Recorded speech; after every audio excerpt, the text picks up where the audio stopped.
música, agora passou o Tom Jobim, depois teve algumas oficinas culturais, mas infelizmente foi uma iniciativa que perdeu-se quando você teve um outro político, ele vem com aquela história de ter a imagem dele filiada, né? Então isso é uma outra preocupação também. Às vezes você tem uma ideia boa, mas não tem a continuidade. É o que vocês estão fazendo, por exemplo, com a Orquestra Filarmônica, né?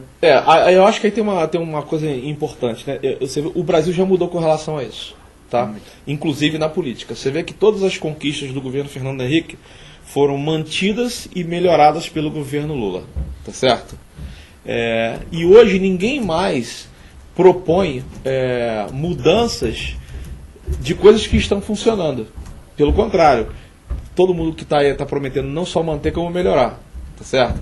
Então eu acho que isso já é uma conquista nossa, né? A partir do momento em que você cria políticas de Estado e essas políticas elas são dado continuidade, você vê que a pressão popular ela acaba funcionando muito bem, tá? Então leis bem feitas, como essa lei que inclui o ensino musical nas escolas, leis como a gente quer implantar, da obrigatoriedade das escolas ter formação de tecnologia para os jovens, para poder conhecer melhor o mundo da internet. E mais do que isso, né, a gente tem que ter uma preocupação muito grande, não sei se você tem acompanhado isso, mas hoje é muito comum que os internautas tenham uma linguagem própria. Sim. Tá certo? Sim.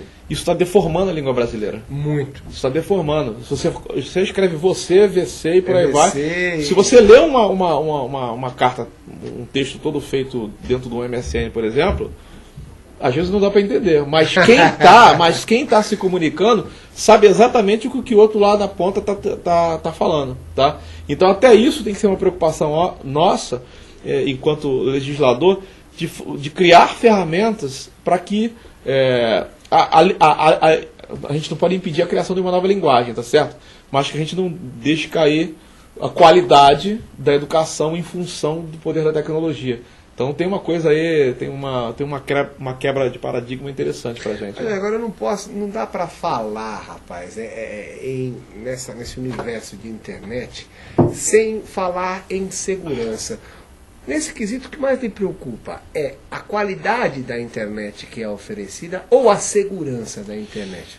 Olha, a segurança para mim está em primeiro lugar. Aliás, eu tenho uma experiência horrorosa na minha família. A minha filha, ela foi vítima de pedofilia pela internet, tá? Sim.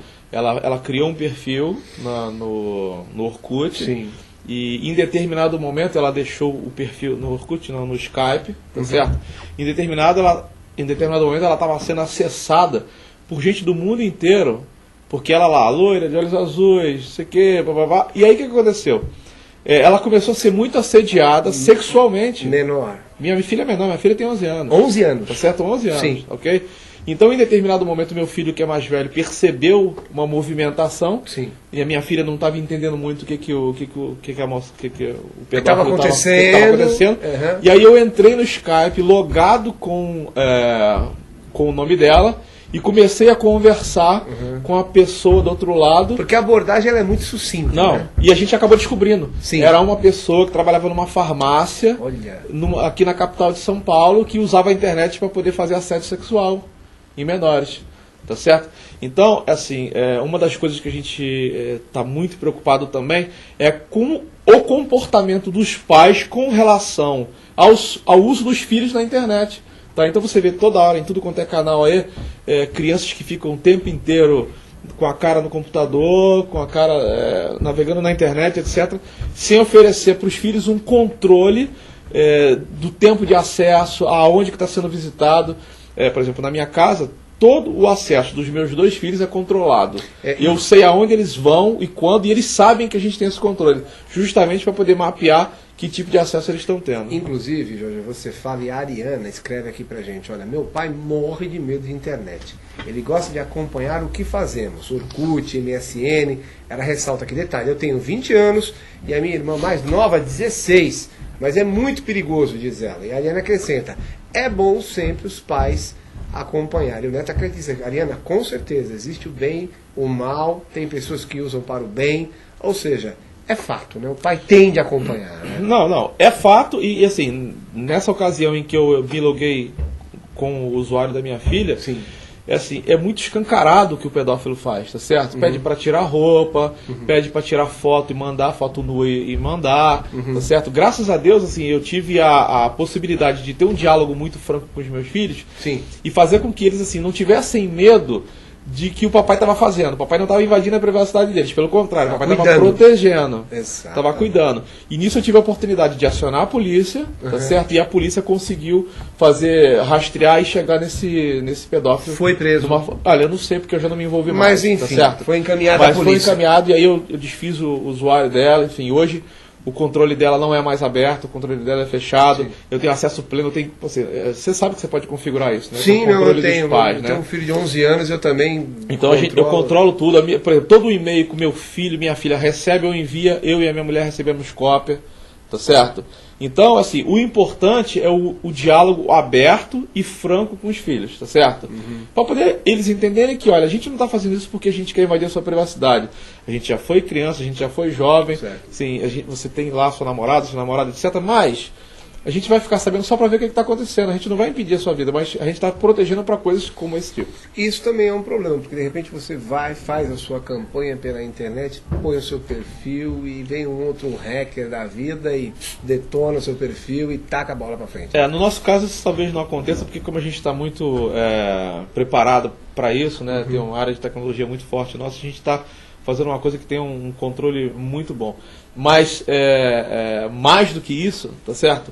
Mais uma vez, como eu te falei, essa nossa campanha agora pela internet, ela tem uma função extremamente científica, tá certo? Ela tem justamente a intenção de entender o comportamento das pessoas numa campanha política que pela primeira vez está acontecendo no Brasil e a gente quer ser pioneiro nisso, nessa experiência. Dá para imaginar aonde vai parar isso tudo? O que a gente vê é assim, já está... Eleitoralmente já é fato. Está presente, é indispensável. E está avançando cada vez mais. Onde nós vamos parar com isso? Eu acho o seguinte, o país está ganhando muito com isso. Né? Eu não sou um acompanhador voraz desse tipo de atividade política pela internet, mas vira e mexe, está chegando lá na minha caixa postal, alguém está me enviando algum discurso, e no outro dia eu recebi lá pelo e-mail o discurso da Cidinha Campos, que é uma deputada estadual do Rio de Janeiro. Enfático, nós mostramos esse discurso. Meu Deus do céu, ela foi perfeita, sabe? Então hoje, eu acho que o acesso à internet, as mídias sociais, o acesso digital, ele está fortalecendo a democracia, tá certo?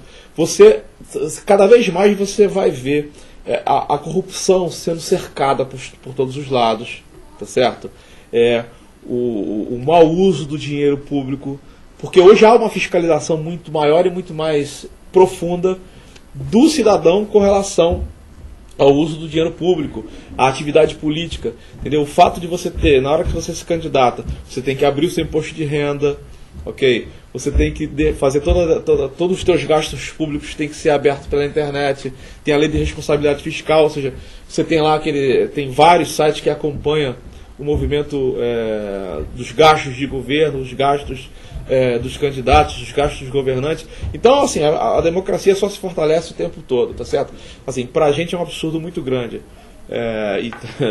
Eu acho que vai ter muita gente que vai querer me bater aí, tá certo? Mas eu acho um absurdo muito grande o cara ter um gabinete lotado de assessores, gastando um dinheiro público enorme, com correspondência, com isso e aquilo. Para mim, deputado, vereador, senador não tinha que ter salário, tá certo? Tinha que ter, assim, você tinha que ter uma formação acadêmica muito importante.